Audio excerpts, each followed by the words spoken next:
Secretary জননেতা জনাব ইমাজউদ্দিন মণ্ডল, উপস্থিত আছেন রাজশাহী সাংবাদিক ইউনিয়নের সাবেক সভাপতি বিশিষ্ট কথাশিল্পী জনাব ডাক্তার নাজিব ওয়াদুদ, উপস্থিত আছেন বাংলাদেশ জামাত ইসলামীর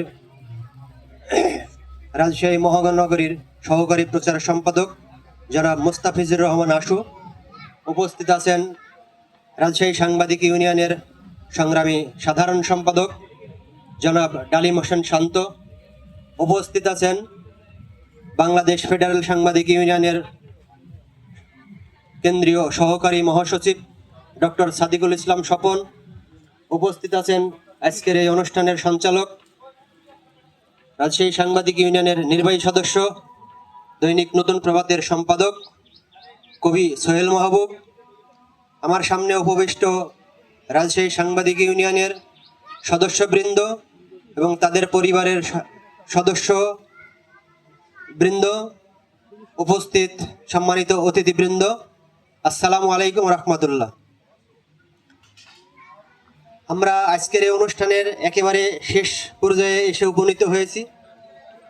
আপনারা জানেন যে আমাদের সর্বশেষ কর্মসূচি ছিল পুরস্কার বিতরণ অনুষ্ঠান, যেটা ইতিমধ্যে আমরা সম্পন্ন করেছি। আমাদের এই অনুষ্ঠানের মূল উদ্দেশ্যই ছিল সদস্যদের পরিবারের মধ্যে একটি পারস্পরিক পরিচয়, সম্পর্কের বন্ধনটাকে আরো সুদৃঢ় করা এবং আমরা প্রতি বছর ইউনিয়নের সদস্যবৃন্দ যে একটি গেট টুগেদারের আয়োজন করে থাকি। মাঝখানে একটু ব্যত্যয় ঘটেছিল, নানা কারণে আমরা সেটা করতে পারিনি। তা আমরা এই জুলাই পরবর্তী কালে এই প্রথমবারের মতো আমরা এই ধরনের একটি অনুষ্ঠানের আয়োজন করতে পেরেছি। এজন্য মহান রাব্বুল আলামিনের শুকরিয়া আদায় করছি এবং আপনাদের আন্তরিক সহযোগিতা কারণে এটা সম্ভব হয়েছে, এজন্য আপনাদের কাছে কৃতজ্ঞ। আমি আপনাদের কাছে যে মেসেজটি দিতে চাই, যে একটি সংগঠন আসলে কতটুকু কার্যকর, কতটুকু গতিশীল, কতটুকু সক্ষমতা রাখে, সেটা তার সদস্যদের কার্যক্রমের ওপর, তাদের অ্যাক্টিভিটিজের ওপর নির্ভর করে।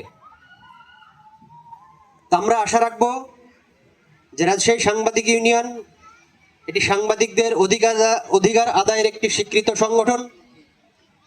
এই সংগঠনটির সাথে আমরা যারাই সম্পৃক্ত আছি, আগামীতে যে কোনো কর্মসূচিতে, যে কোনো আমরা যেন সক্রিয়ভাবে ভূমিকা রাখতে পারি, এই প্রত্যাশা রাখতে চাই।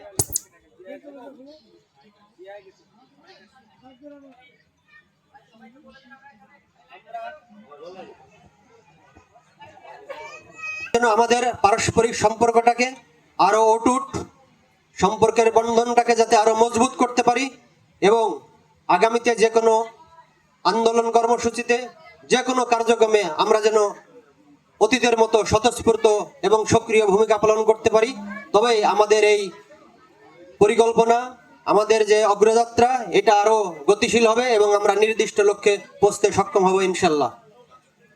পরিশেষে আজকের এই অনুষ্ঠানে যে সমস্ত অতিথিবৃন্দ এসে আমাদেরকে অনুপ্রাণিত করেছেন, তাদের প্রতি আমরা কৃতজ্ঞ এবং সদস্য ভাইয়েরা যারা তাদের পরিবার পরিজন নিয়ে আজকের এই অনুষ্ঠানে উপস্থিত হয়ে আমাদের এই অনুষ্ঠানকে সফল করতে সহযোগিতা করেছেন, তাদের প্রতিও আমাদের আন্তরিক অভিনন্দন এবং কৃতজ্ঞতা। পরিশেষে সকলের সুস্বাস্থ্য কামনা করে এবং আমাদের জন্য দোয়া চেয়ে আজকের এই অনুষ্ঠানের এখানেই সমাপ্তি ঘোষণা করেছি। আসসালামু আলাইকুম ওয়া রাহমাতুল্লাহ।